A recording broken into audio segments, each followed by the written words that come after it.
No. No recording on it. No recording. No recording. This video is sponsored by Squarespace, the best website for building websites. More on that later. Behind me is Vista Ridge Mall, and it's a dead mall. It's also being taken over by Koreans. Am I allowed to say that if I'm Korean? This mall has the most eerie atmosphere. I've actually been here multiple times, but I haven't actually searched the entire parameter, which I plan on doing today. But I think about 5% of it is occupied. And when I actually did research, I learned a lot about why it's unoccupied, how much the new renovation is gonna cost. There was a death here. It's got an interesting past, but let us enter the food court. Vista Mall was actually originally named Vista Ridge Mall, which you can actually see on the sign as I was entering. It opened up in October 1989. This is Louisville, Texas. At the time, it was considered one of the largest malls in the southwestern United States, with over 1.5 million square feet of retail space, and launched with 76 stores on opening day. Over the following months, that number grew to over 120 stores. One thing I noticed right at the entrance, Epic Opera, but the 3 stores on this side are closed and the 3 over here are open. That's probably the best ratio we'll see for the rest of the tour.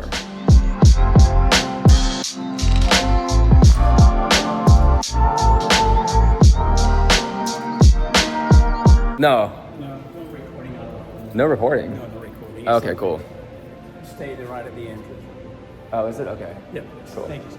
It's such a shame because this area is beautiful. There's so much they could do here. They had such big plans, such big goals, and it's so sad to see it kind of fall apart. So even walking here, all the stores are closed down. I saw one lady sitting inside of a store.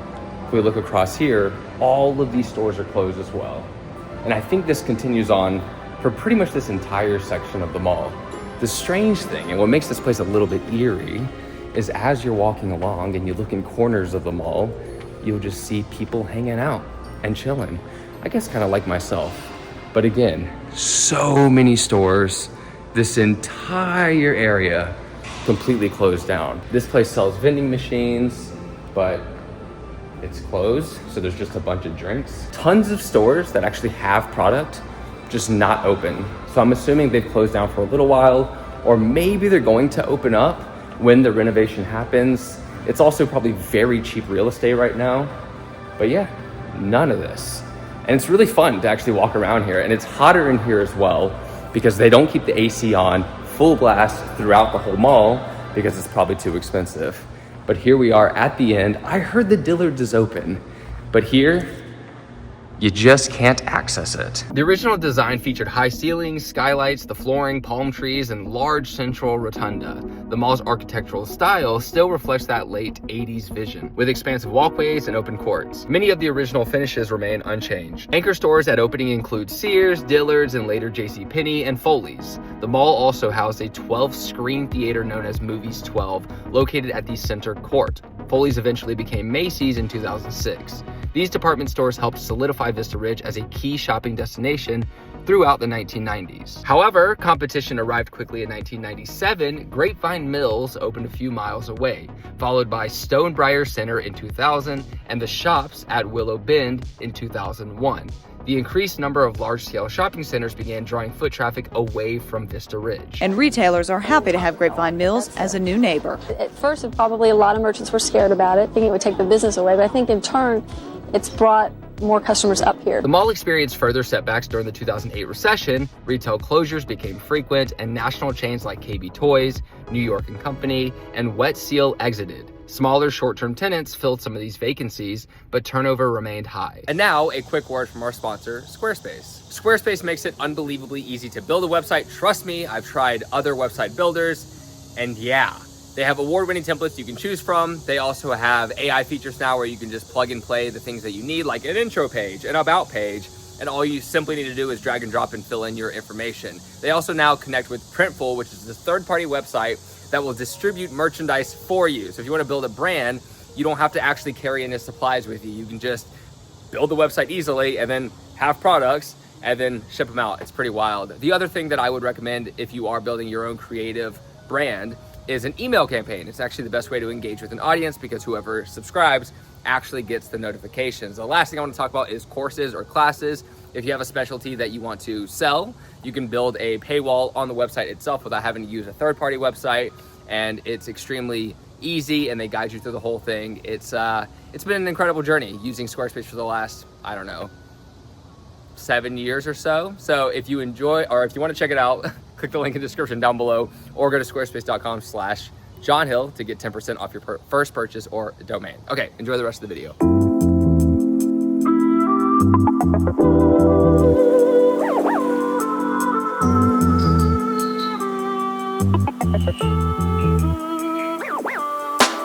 Out of all the restaurants here, one is open, the pizzeria. Again, we're getting closer to the section of the mall that actually is open. So you're starting to see a few more restaurants open around here because they're all sort of consolidated in the same area.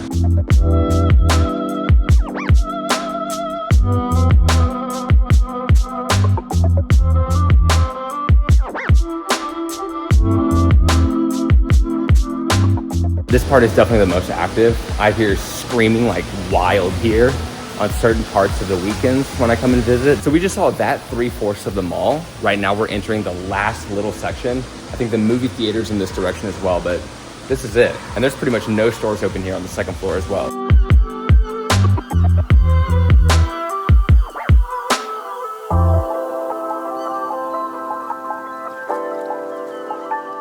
It's funny, I watched a tour video here from maybe 7 months ago, and these caution floor wet signs were also here in that video. So there must just be a consistent leak happening all the time. There's things broken here and there as well. But yeah, so far we've seen what, just 3 stores open or 4 stores open on the entire top floor. Here we have 3 more. Right here, it looks like a glasses store. There's another entrance, but nothing's open up here. Okay, I don't wanna film this guy, but this is a hairdresser spot right here. Also, the escalators aren't working. They're shut down and they're closed off. Even using the elevators feel a little sketchy.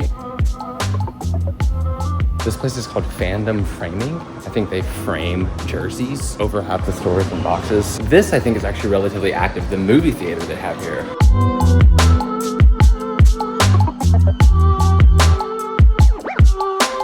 Interesting. They have all the newest movies playing, so, I mean, they're legit. I don't know if it would be my first choice, but they're legit. A couple stores here open, usually this mini mart, which is like a little gas station, but a women's Korean clothing store, and then a tool hobby store here, gardening store. So they're both open pretty much all the time.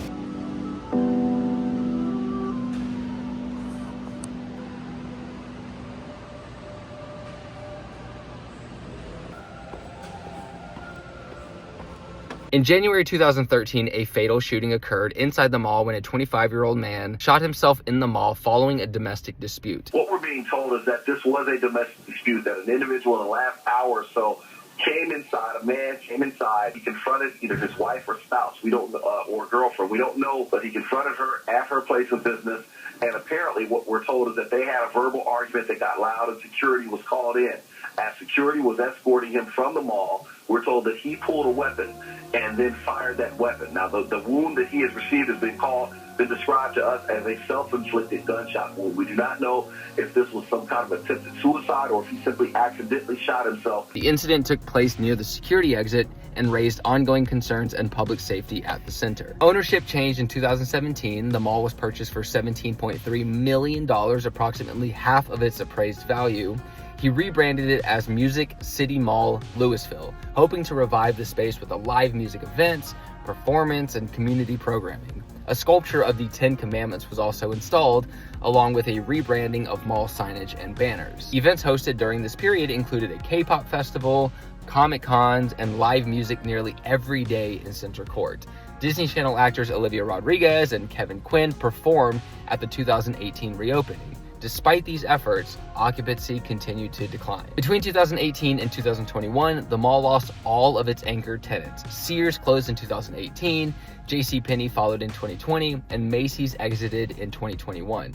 Dillard's remained, but only as a clearance center accessible only from the exterior, which we'll find out later if it's actually open or not. One major development during this period was the introduction of Zion Market, a Korean grocery store that replaced the former Sears building. Zion Market added a food court and generated some renewed traffic, but did not not substantially revive the main concourses of the mall. In 2022, the mall was sold to a new developer. The new ownership removed most of the Music City branding and renamed the property The Vista. Live music events were discontinued and signage was simplified. The Ten Commandments monument was also removed. The same year, Louisville city officials began reviewing proposals for a large-scale redevelopment project. In 2024, a $200 million revitalization plan titled Vista Grove was announced.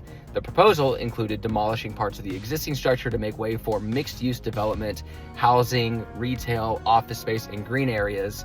Renderings show that the mall's iconic rotunda and glass atrium may be preserved as central architectural elements. Zion Market, Dillard's Clearance, and the Cinemark Theater are expected to remain in the redeveloped site. In May 2024, Louisville voters approved a $32.2 million bond for infrastructure work. I've never seen a security guard here, but I've gotten kicked out twice.